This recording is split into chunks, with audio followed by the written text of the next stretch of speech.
beginning, the 10 plagues recorded in the book of Exodus. Exodus chapters 7 through 12, we're going to see 10 different plagues introduced, and they're a result. And by the way, the plagues are a result of the Pharaoh neglecting Moses and Aaron's request to let the children of Israel go.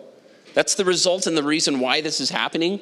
We know this because, Moses is going to make his way to Pharaoh and be like, don't shoot the messenger, but I'm just letting you know what the Lord has said, and let my people go. And if you remember the Pharaoh's response, he said in Exodus chapter 5, verse 2, he said, "Who is the Lord that I should obey his voice to let Israel go? I don't know the Lord, nor will I let Israel go." We learned and we know from the 3rd chapter that Lord, or Yahweh, Jehovah, is a special name, one of the many personal names the Lord has, which is why, in a sense, Pharaoh is like, I don't know who this Yahweh is.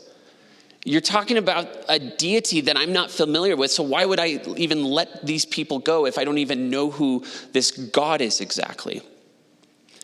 Exodus chapter 7, what we're going to cover this morning, God shows who he is exactly. You don't know who I am? I'm going to show you who I am, and he's going to do it through a series of miracles and plagues throughout chapter 7 all the way to the 12th chapter. So with that said, we're going to uncover a lot, and I'm excited. Let's begin in verse 1 of Exodus chapter 7. It says this.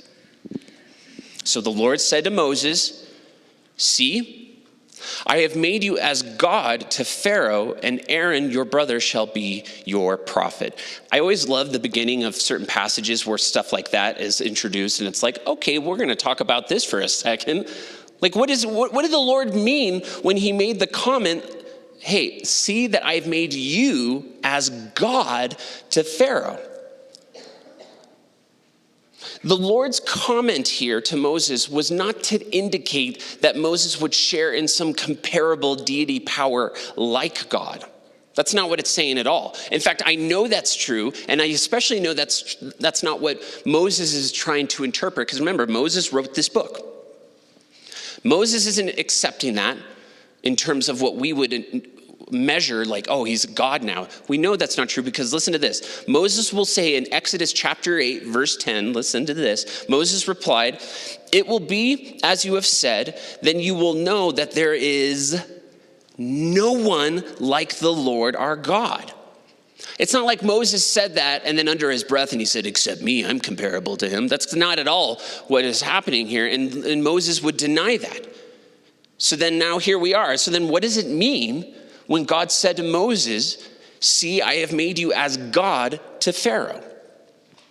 Think of it like this. Remember, the Egyptian culture embraced this polytheistic worshiping of multiple gods, this pantheistic worshiping of like God is the earth and the universe. And so for Pharaoh, he views gods as that, as deities and multiples of them. And even Pharaoh viewed himself as a god. And so that's why in the 5th chapter, when they asked for hey, thus says the Lord, let my children go, let my people go. And Pharaoh responded in the 5th chapter, I don't know, who is this Lord? I don't know him. Why should I obey his voice? Because for the Pharaoh, he viewed the Lord as an unseen God. Therefore, it was something he couldn't relate with. He didn't understand it. All the gods, little g, and goddesses, little g, in the Egyptian culture had some physical, tangible manifestation that they created, whether it was through statues of stone, metal, gold, silver, wood, and etc. To the Egyptians, everything was a god. Check this out. They had somewhere like 3,000 plus gods they worshipped, which is really hard to even keep up with. I mean, just is shocking to some degree, but here's my point. The Egyptians, in their polytheistic, pantheistic worship system, to them, their little gods were visible. They were associated, and we're going to see that in the chapters to come, how every single mini god is going to be attacked in a way and assaulted by the God of the universe, Yahweh, Jehovah, as a plague unto them. And we're going to learn how the Egyptians, how they worship these false gods, and how God's going to be like, I'm the one true living God. and there is no one but me. And yet some of you are probably still wondering, well, you still haven't answered the question. So why did God say to Moses, see, I have made you as God to Pharaoh? Before I answer that question, fast forward into the New Testament. In the New Testament, we have this idea described when Paul wrote to the Corinthian church, and he used a certain type of wording to equate the believers, maybe some of you know this already, as letters written by Jesus that the whole world can read. Check this out. 2 Corinthians 3:2-3, Paul said, the only letter of recommendation we need is you yourselves. Your lives are a letter written in our hearts. Everyone can read it and recognize our good work among you. Clearly, you are a letter from Christ showing the result of our ministry among you. And this letter is written not with pen and with ink, because that's how we're equating it, but with the Spirit of the living God. It is carved not on tablets of stone, but on human hearts. Think of it like this. Now look at your own lives. People, when they won't, listen guys, people, when they will not look at God, when they won't look to God, when they won't seek after God, when they won't look to God, they look at you. And that's why we have passages of scripture like, let your light so shine before men that they see your good works. And what's the result? They glorify our Father in heaven. The result of you essentially walking this thing called Christianity causes people to see God in your life. Like, I see Jesus in your life. That doesn't mean you're Jesus. That doesn't mean you're God-like and have this deity comparable to God. It means you are a representative of who God is. Those who don't read the Bible are going to read your life, which is why Paul said in Corinthians, you know, your lives are a letter written in our hearts that everyone can read it and recognize our good work among you. Each person in here, like Moses here in Exodus chapter 7, can be a representative to God. Just like Paul said, remember, imitate me, Paul said, as I imitate Christ. And as most of you know, sometimes the world doesn't like what we represent though, right? They don't like your biblical views. I don't agree with it, and I have a conflict because of what you believe. And then that's really discouraging sometimes as Christians. But remember what Jesus said. Know if the world hates you, that it hated me first. We get so easily offended when people don't like us. And they don't they don't like me and they don't like this. And Jesus is like, get over it. If they hate you, it's because they hated me first. Representing Jesus has pushback. Hate to say it, but I'm glad I can say it in front of you guys. Following Jesus has pushback, but don't let that discourage you. Because better to represent the King of Kings than to copy the fashions of this world. Better to represent the one who, we're on the winning side, than to follow the Prince of Darkness and assume everything's fine. For Moses and Aaron, listen guys, they didn't become Yahweh, but rather they were physical representatives of Yahweh. Does that make sense? God is trying to help Moses see, like, the Pharaoh is going to see me through you. Because the Pharaoh equates deities in a way that's tainted his vision on who I really am, the God of the universe. And Moses, you and Aaron are going to be those people. Pharaoh had no excuse then to say, who is the Lord? Because Moses and Aaron are essentially going to be the tangible physical representatives through the miracles and plagues we're going to read in the chapters to come, that God is in fact the one true living God, Yahweh, Jehovah, that the Israelites worship. It's also important for you to pay attention to the wording in verse 1. The text says that Moses was to be as God to the Pharaoh, right? It doesn't say that Moses would be as a God to the Pharaoh. Big difference, and it is important. So if Moses was to be as God to Pharaoh, then Aaron was to be Moses' prophet. Just as Moses was not to act on his own initiative, but to wait for the Lord's direction. In the same way, Aaron wasn't to act on his own initiative, but to wait on Moses, his brother, to tell him what to do. And we're going to see that happen. God's going to instruct Moses, all right, your brother's staff that turned into a snake, you're going to go tell him to put the staff in the Nile River. For Aaron, he's waiting on instruction from Moses. And for Moses, he's waiting on instruction from the Lord. So as the Lord is instructing him on how to be his representative, look what God tells him. Verse 2, you shall speak all that I command to you, says God, right? And Aaron, your brother, shall tell Pharaoh to send the children of Israel out of his land. Now, guys, we've heard this so many times. The message has never changed. God wasn't negotiating with Pharaoh because the Pharaoh wouldn't back down. Who's the negotiators in this room? Who likes to negotiate? When someone offers you something, you're like, what about this amount? I know there's some of you. You're ashamed. You're like, it's me. And your wife's like, just raise your hand so we can get this over with. What's happening here, it's not like God's negotiating with Pharaoh. Like, okay. Since you won't let them all go, just let me take a third of them out of here. Like, that's not what's happening here. There is no negotiating. The message has never changed. God says, tell Pharaoh to send the children out of this land. He's repeated it. He's not backing down. And for the Pharaoh, he's looking at this as nothing more than a fight he's going to win, which is why it makes sense that God responded this way. Verse 3, read it with me. He says, and I will harden Pharaoh's heart and multiply my signs and my wonders in the land of Egypt. We did talk about this weeks ago, so it bears worth repeating. Whenever we see the passages in the scriptures where God's hardening Pharaoh's heart, listen carefully. Whenever God hardened Pharaoh's heart, he never did it against the Pharaoh's will. And that is imperative that you understand. God never did that. In fact, what we've seen in the chapters thus far, and maybe you haven't seen it, but I'm going to repeat it. God gave Pharaoh warning. Let my people go. Let the children of Israel go. And that's the moment where Pharaoh's like, okay, you're exactly right. But Pharaoh never obeyed, and it's because of that God is making this known. And God wasn't forceful, guys, because that's against his character. He was solidifying and affirming what had already happened. You know, Pharaoh's heart's already hard, and so for the Lord, it's like, okay, you know what? There's this notion in the book of Romans where God lets us, he gives us over to sin. If we allow certain things to just encapsulate all of our life, as we've seen in the book of Romans,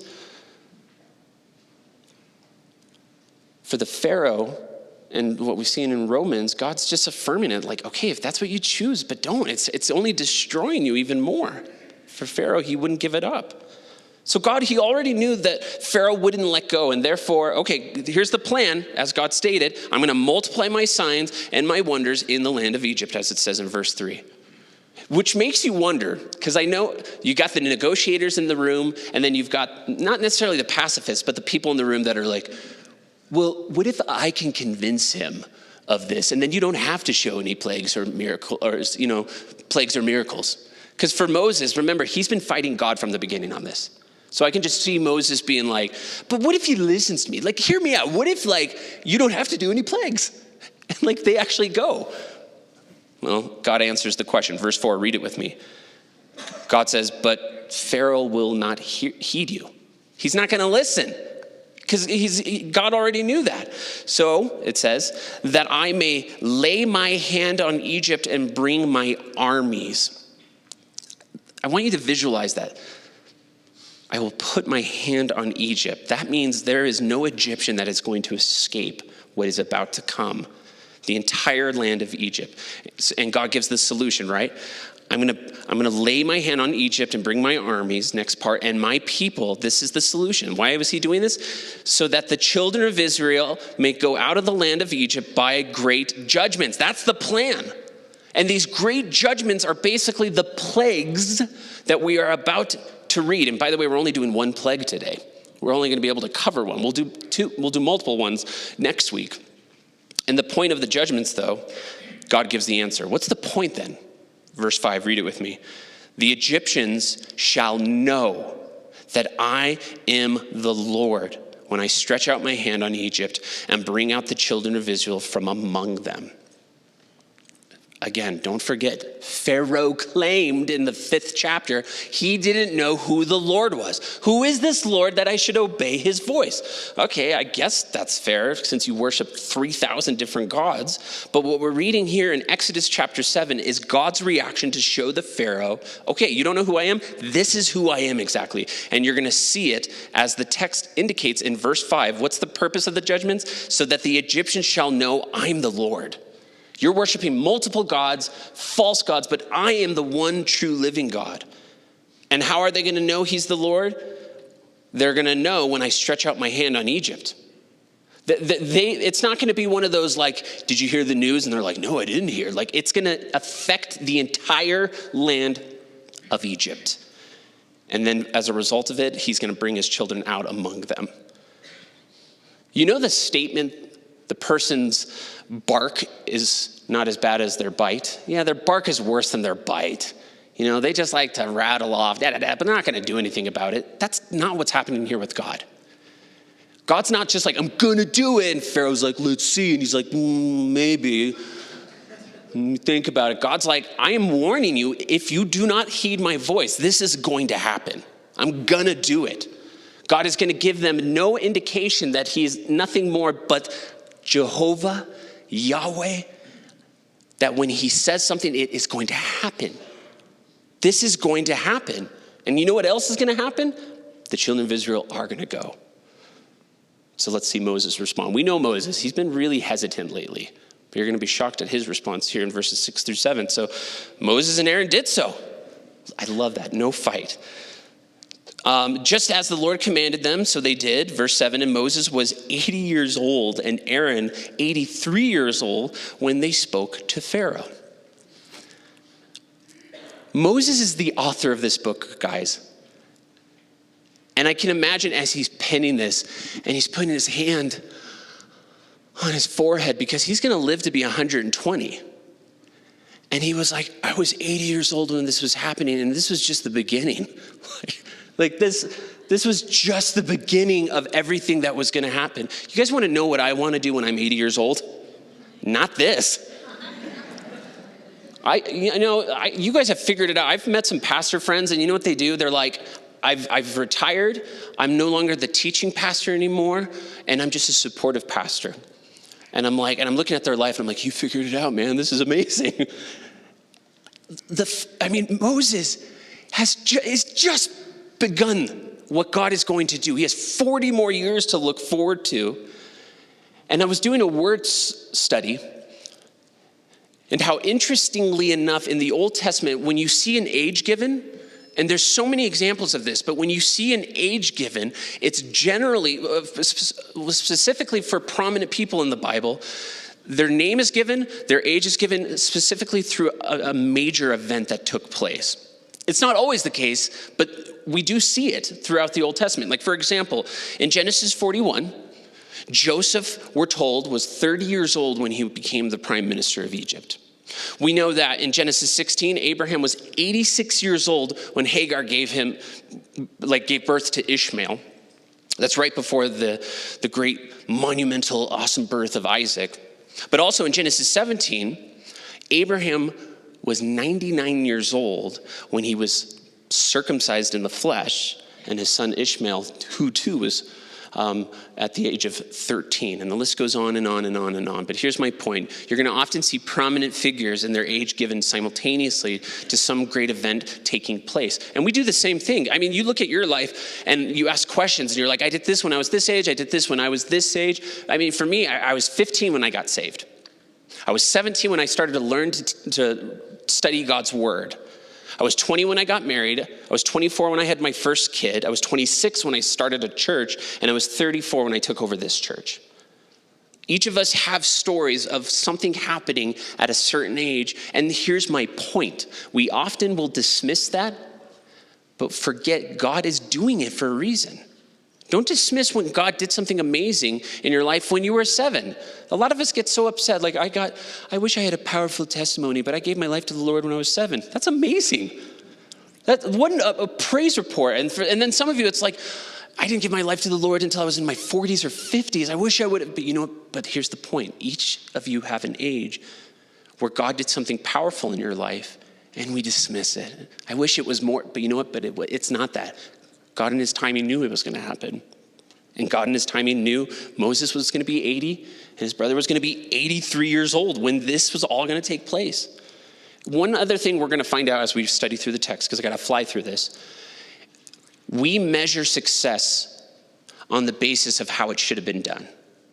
We also do things, because I know you guys do this, because I do it, where we see someone do something and we say something like, I would have done it this way. I would have done it differently. Because it's just our nature, and we do this sometimes with the Lord. Why did he do it this way? I would have done it this way. And the main lesson, one of the big lessons we're going to see from this passage is don't question God's timing, not just because don't do it, but because his inner workings allows him to see the end result. We don't see the end result.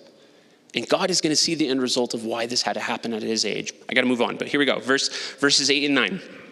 Then the Lord spoke to Moses and Aaron, saying, verse 9, when Pharaoh speaks to you, saying, show a miracle for yourselves, then you shall say to Aaron, because again, Aaron's Moses' prophet, take your rod and cast it before Pharaoh and let it become a serpent. So God knew that this conversation was going to happen. God knew that the Pharaoh was going to entertain the notion of letting them go. But God also knew that Pharaoh was going to say something like, okay. If you really want me to prove yourself. What are your credentials? What do you prove that your God is really everything you say he is. And then God instructs them, okay, when that happens, you're going to go to your brother and say, okay, take your staff, your rod, and throw it to the ground. It's going to become a snake. And that's exactly what they listened. Verse 10. So Moses and Aaron went into Pharaoh, and they did so. They knew the whole conversation was going to happen the way that it did, just as the Lord commanded. And Aaron, he cast down his rod before Pharaoh and before his servants. Look what happens. And it became a serpent. I know each of you are thinking but why though?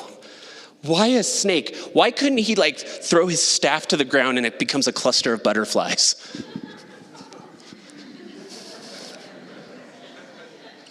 When I was a kid, I used to catch snakes and it's no one's fault but my dad, but here we go. I used to catch snakes and I would bring them home and show my mother, and she would get so mad. And I knew my mom was mad when she would speak Spanish because I couldn't understand what she was saying. And she would just be like, get it out of here. And then she would sit in the other room murmuring Spanish words. It was amazing.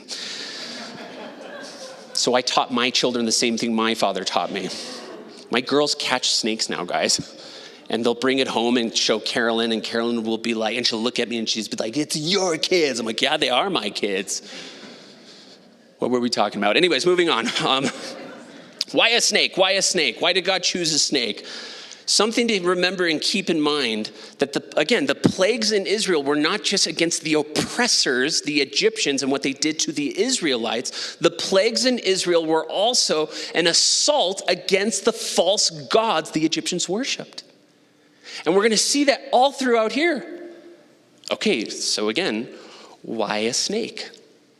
Because in the Egyptian culture, a serpent was considered wise and magical. And we're going to see a deity associated with a goddess. And for the Egyptians, man, they looked at this serpent as those things.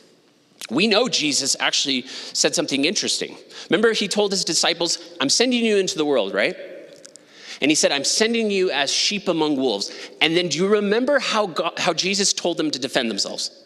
He wasn't like, I'm sending you as sheep among wolves, so grab a knife over there. I'm going to teach you how to knife fight, Peter. And Peter's like, yes. He doesn't say that. I'm sending you as sheep among wolves. So he tells them, this is the strategy. So be wise as a serpent and as gentle as a dove. Here's the visual. You ready? God is calling them to be snake birds. He's calling them to go against what they might be used to. And we're going to see, and I'm going to talk about it here in a moment, how that was going to be important and how Peter should have listened, but he doesn't, especially when Jesus was in the Garden of Gethsemane.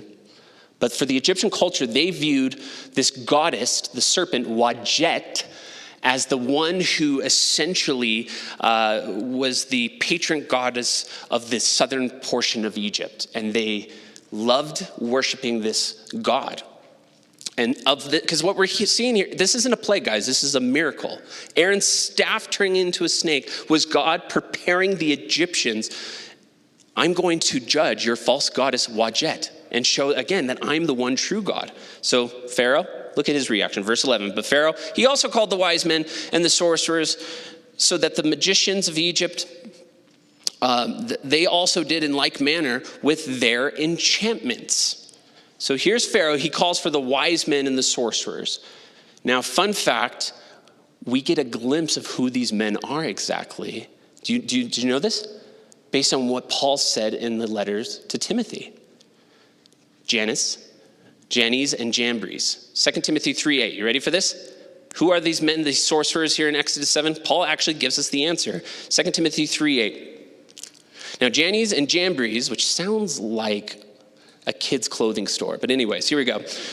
They resisted Moses, so do these also resist the truth. Men of corrupt minds disapproved concerning the faith. Now, I did a word search of these two guys, Jannes and Jambres. This is the only time in the entire Bible we see their names brought up.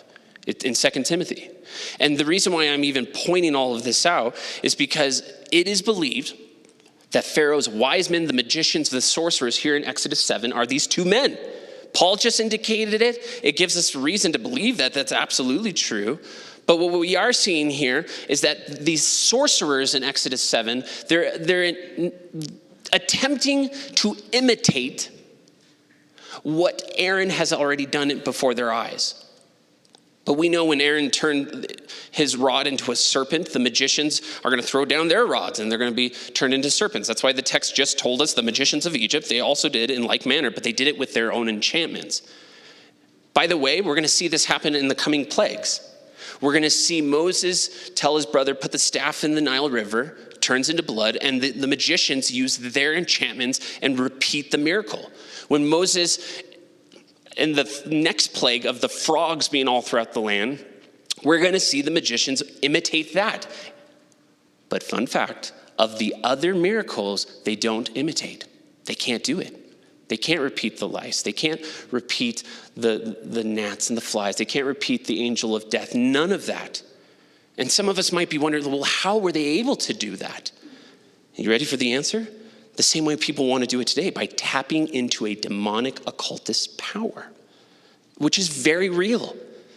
Yes, I know we don't battle against flesh and blood, but against powers and principalities, powers of darkness, and there's an invisible war taking place on our behalf. But there is also this thing called the occult, that people tamper with this, and they think that it's this wonderful thing to access, but it's nothing more than Satan imitating and deceiving us. Satan is that, guys. He's an imitator. He tries to deceive. And what God does, Satan is going to attempt to counterfeit. But just like every counterfeit, the fake is eventually exposed. That's why you need to pay attention to the wording in Exodus 7, that the way they did it wasn't just a sleight of hands. They also did it in like manner with their enchantments.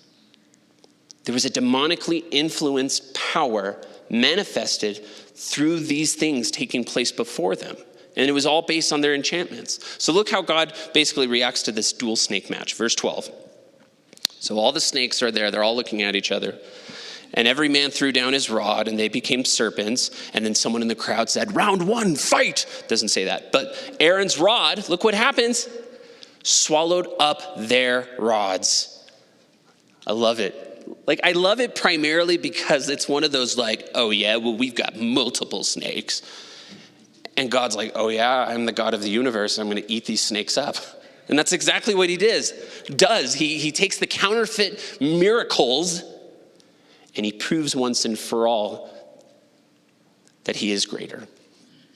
Aaron's rod swallowed up their rods. So it makes you wonder how the Pharaoh must have felt. Look at verse 13. And Pharaoh's heart grew hard, and he didn't heed them as the Lord had said. The sorcerer's defeat created a more hardened heart in Pharaoh, guys. Instead of a softened heart recognizing, I just lost, and you're right. Moses and Aaron, you're right. you do serve the one true God. And you're right, I'm going to let the children of Israel go. We don't see Pharaoh do that. None of that happens. That never happens, nor will we see that happen. And as crazy as this may sound to some of you, guys, it was God's mercy in warning Pharaoh. A lot of people read Exodus and they're like, it's not fair that God hardened Pharaoh's heart. Pharaoh hardened his heart already. God was just solidifying it. Pharaoh could have repented. He could have just tapped out, admitted defeat, but as a result of this, his heart grew hard, as we just read, and he didn't heed them. Meaning, I am not going to listen. And sadly, God knew it was going to happen. And because of this hardened heart, which God already knew, he's going to introduce the 10 plagues. And before we get into the plague, I want to talk about something. I was thinking about this before we talk about the first of the 10 plagues. Have you ever wondered and asked yourself the question, why 10? In fact, why the other 9? Why not just skip to the angel of death? That would have really just done the trick, right? Why do all the other plagues when it could have just been the angel of death once and for all? Let the children of Israel go. And interestingly enough, the answer to that question is actually shown in Exodus chapter 9. In fact, I'm going to read it to you. So why 10 plagues? Why not just one? The answer is in Exodus chapter 9, verse 15 and 16. You ready for this? God declares, for by now I could have stretched out my hand and struck you and your people with a plague that would have wiped you off the earth. Yeah, I would say that's a sufficient single plague. Look at verse 16. But I have raised you up for this very purpose. What is the purpose? What is it? Why 10 plagues? Why? Because God could have done it. He just said it. Here's the purpose. That I might show you my power and that my name might be proclaimed in all the earth. God is saying what we were all thinking, and that is, yes, actually he was fully capable of just doing one singular plague to get the message across, and it would have been one and done. And in a sense, what we've seen from that passage is that there is a twofold answer why there's 10 plagues. Number one, why are there 10 plagues? So that God's power would be shown. That I might show you my power. God said it himself. Second reason why there's 10 plagues, so that God's name would be proclaimed. Why is this happening?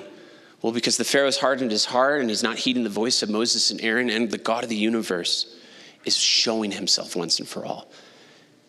That God's name would be proclaimed as the one, as the liberator, as the deliverer, as the one who has come and has not forgotten what he promised some 400 plus years ago. And he is going to show up. But I'm also going to suggest that there's a third reason that the plagues, all 10, were demonstrated. I've already said it, but I'll say it again. It was to silence all the false gods the Egyptians worshipped in Egypt. Again, how do I know that? That's just conjecture, John, because God said it too. Exodus 12:12. Listen to this. Against all the gods of Egypt, I will execute my judgment, for I am the Lord. Against all 3,000 plus of them. I love that. Again, I love that God isn't negotiating. He's not being passive. He's like, I'm doing this, and you're going to see that I am the one true God. And guess what? I'm going to judge all of their little gods to prove that I am the one true God. I love this because, and here's my point. God could have liberated the Israelites with a singular plague, but he chose to use 10 of them, which reminds me again of Jesus being betrayed in the Garden of Gethsemane. Remember, here comes Peter because he sees this flock of men about to arrest Jesus, and Peter's like, I'm going to save the day, even though a second ago you told me to become as, wise as a serpent and as gentle as a dove. And what does he do? He grabs the sword and he cuts the ear off of one of the men trying to attack him. And Jesus says, put away your sword. Put your sword in its place, for all who take the sword will perish by it. Here's my point. Jesus tells Peter after that how he didn't need his help. But the wording he uses is just amazing. Jesus said in Matthew chapter 26, verse 53 through 54, listen to this. Jesus says, don't you realize I could ask my Father for thousands of angels to protect us, and he would send them instantly, which makes you wonder if the disciples are like, are you kidding? You're now telling us this? Verse 54, But if I did, how would the scriptures be fulfilled that describe what must happen now? God could have just used one plague to liberate the Israelites. God could have just done one command to bring the 1,000 angels to liberate him from that moment. But here's the point. If Jesus doesn't go to the cross, there's no hope, guys. If God doesn't prove once and for all that he's the one true living God to eliminate and silence all the false gods, and maybe this is even for you, and now we're going back to that question. If it were my way, if I would have done it, I would have done it this way kind of a thing, right? And maybe there are some of you who need to hear this.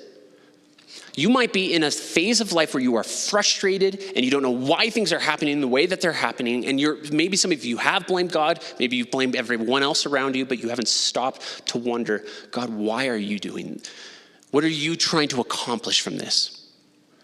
God, do you in fact work all things together for good to those who love you and are called according to your purpose? Because it doesn't feel like it right now, but I'm here to tell you it is that, and it hasn't changed, guys.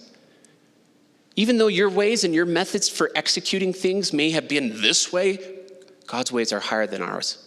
His thoughts are higher than ours. His ways in processing and seeing the end result is always going to be worth it. And for the children of Israel, they probably would have agreed, man, it would be pretty nice just to have one plague and then we could leave. But for God, but I'm doing it to prove that I am God. And I'm doing this to show that my name will be proclaimed throughout the entire land. So now we approach the first plague, verse 14 and 15. Read it with me. So the Lord said to Moses, Pharaoh's heart is hard. He refuses to let the people go. Again, we already know that's happening, and God already knew that was going to happen. But interesting fact, God knows about, even though he knew he was going to have a hard heart, God knows Pharaoh's daily routine. Look where God tells Moses to find Pharaoh, verse 15. So he says, go to Pharaoh in the morning. When he goes out to the water, you shall stand by the river's bank to meet him. Now, for the Egyptians, it was a daily practice to see them bathing, drinking, and even worshiping at the Nile, which some of you are like, why would they be worshiping at the Nile? Again, as I stated before, the Egyptians in their polytheistic, pantheistic ways worship multiple gods. God is the universe and the earth, and so to speak. But one of the gods that they worshipped was at the Nile River, and there were like 3-4 different gods just associated with the Nile. There was Hapi, H-A-P-I, there was Isis, I-S-I-S, and then there was Khnum, K-H-N-U-M. And the Egyptians worshipped all 3 of these gods, who they viewed as the ones who supervised the Nile River, along with Osiris. Now that one's going to be important. You'll find out here in a second, because for Egyptian mythology, they depicted Hapi. I'm not being crude here. I'm just telling you exactly what's happening. They viewed Hapi as a man with essentially the breasts of a woman, a fat man with the breasts of a woman, and they looked at him as someone who essentially was the fertility god and who brought nourishment. And so the Egyptians, they did this yearly celebration where they would go to the Nile and they would celebrate the rebirth of Osiris, which is why I told you in the second chapter. Remember I said Pharaoh's daughter finds Moses at the Nile? Remember, she said, I'm going to call him Moses. Why? Because I drew him out of the water. And she's probably thinking Osiris because in her mind, I can't have kids, and this is the fertility God giving praise. I'm going to give the fertility God praise because of Moses. And we know that's not true because Moses is drawn out of the water, but he's the one who's going to draw the children of Israel out of Egypt. But here's my point. Moses knows that's how they think, or God knows that's how they think. And so God tells Moses, okay, go to the river when you see Pharaoh, all right? You're going to meet him there. And then God tells him what's going to happen. Look at verse 16. You shall say to him, the Lord God of the Hebrews has sent me to you, saying, let my people go, that they may serve me in the wilderness. But indeed, until now you would not hear. And for Pharaoh, he's probably thinking, as he's making his way to the Nile River, he's probably thinking the false god Osiris and Hapi, and he's like, man, what an amazing abundance of water that's happening here. But he's confronted by Yahweh, the one true God. And look what happens in verse 17 and 18. Thus says the Lord, by this you shall know that I am the Lord. Behold, I will strike the waters which are in the river with the rod that is in my hand, and they shall be turned to blood. Verse 18, and the fish that are in the river shall die, and the river shall stink, and the Egyptians shall loathe to drink the water of the river. So that's the warning that God tells Moses to tell Aaron to tell Pharaoh. And that's the game plan. But I think it's noteworthy that you understand, guys, this isn't just subjected to the Nile River. Look at verses 19 through 21. Then the Lord spoke to Moses, say to Aaron, take your rod, stretch out your hand over the waters of Egypt, over their streams, over their rivers, over their ponds, and over their pools of water, that they may become blood. And there shall be blood throughout all the land of Egypt, both in the buckets of wood and pitchers of stone. And Moses and Aaron did so, as the Lord commanded. So he lifted up the rod. He struck the waters that were in the river in the sight of Pharaoh, that is important, and in the sight of his servants. And all of the waters that were in the river turned to blood. The fish, verse 21, were in the river died. The river stank. The Egyptians could not drink the water of the river, so that there was blood throughout all the land of Egypt. Now, this is a pretty gruesome visual. Some of you, just the sight of blood, just me saying it, you're like, just talk through it quickly, be quick about this.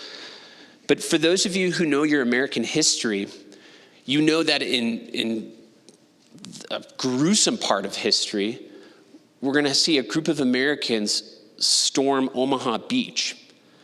And it's this gruesome battle. Guys, so many Americans were killed on that day. In fact, I found this quote that one of the soldiers said in relation to that day.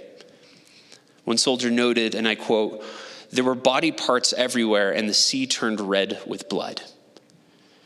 Now that in and of itself is a picture of men, and I'm going to say it, I don't mind saying this, these are men laying down their lives.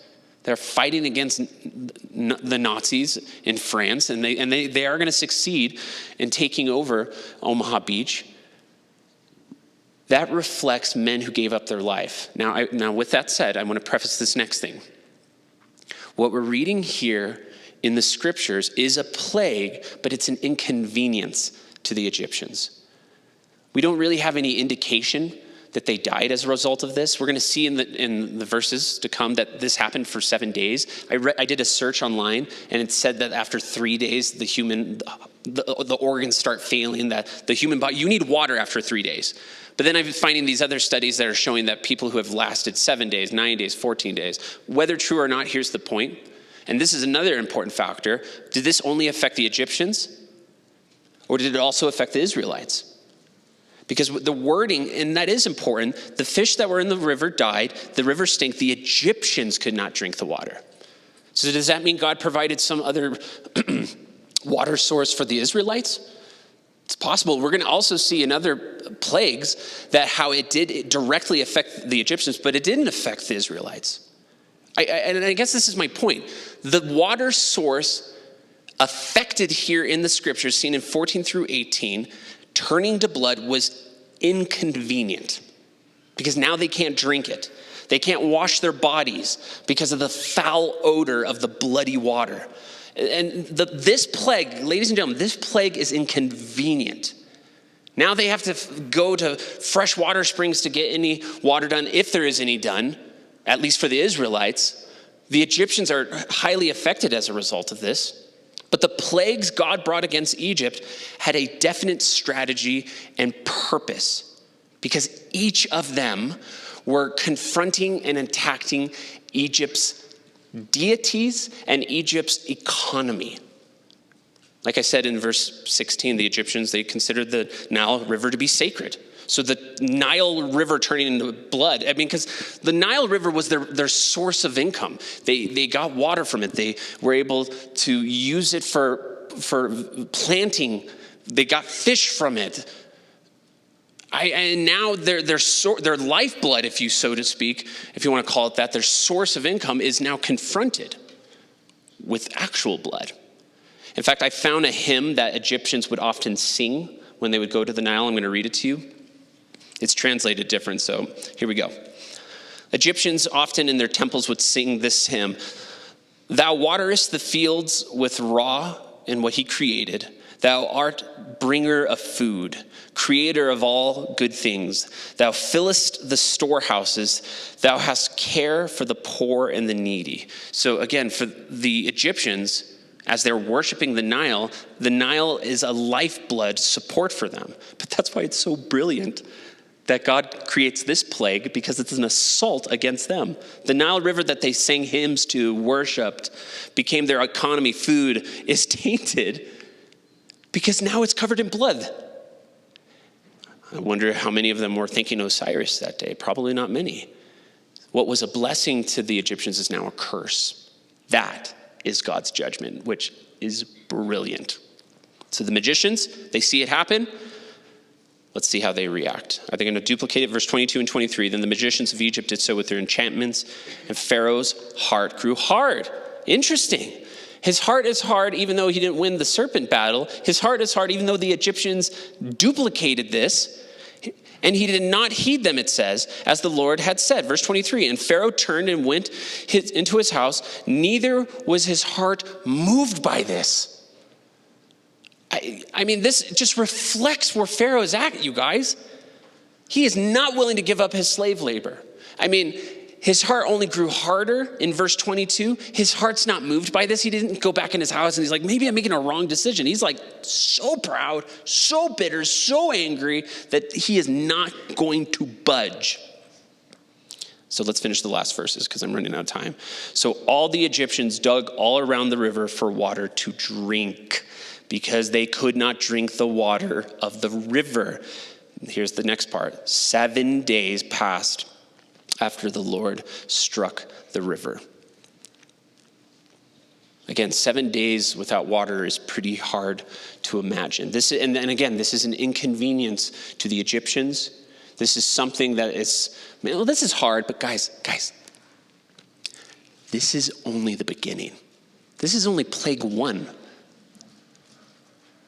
God is still going to reveal that he is the one true living God, and his name, ladies and gentlemen, his name is going to be proclaimed throughout the earth, one way or another, period. Hey, I'm going to invite the worship team to come up right now, but I want to give you a couple of final thoughts before we enter into worship. Lots of lessons we can learn from Exodus 7. Number 1, you ready for the first lesson? Guys, warnings exist for a reason. All of you people in here, I don't listen to warnings. No, they exist for a reason. And for me, and I'm just going to say it, for me, guys, all joking aside, I know when I am typically bitter, it's as a result of me opposing God's warnings. It's because I don't want to listen. And that's my pride. That's really what it comes down to. And we know God resists the proud for a reason, but we also know that God gives grace to the humble for a reason. Lesson 1. Warnings exist for a reason. Lesson 2 we can learn from Exodus 7, ladies and gentlemen. And I'm sorry if this offends you, but you ready? It is stupid to fight against God. It's stupid. You can't win. You will not win. As clever and as strong as you think you are, do not fight against God. Because even in your bitterness and hardening of your heart, you're going to realize that your anger isn't fixing it. Can some of you agree with that? You've allowed anger to get the best of you, and you're alone, and you're angry at your family, and you're angry at yourself, and you're angry at everyone, and you're sitting there thinking it's going to fix it, and you're like, I'm worse off. And maybe some of you have been operating that way. You've allowed this to take control, and now your heart is hardened. And the result of bitterness and a hardened heart, you ready, ladies and gentlemen? God wants to soften. In fact, I'm going to end on this Bible verse, and I'm going to walk off the stage. If you have a hard heart right now, I need to tell you something that maybe you knew but forgot, or maybe some of you didn't know. God wants to soften your heart. He wants to talk to you and minister to you. Here's the verse, Ezekiel 36:26, and I'm going to walk off. I will give you a new heart, and a new spirit I will put within you. And I will remove the heart of stone from your flesh, and I will give you a heart of flesh.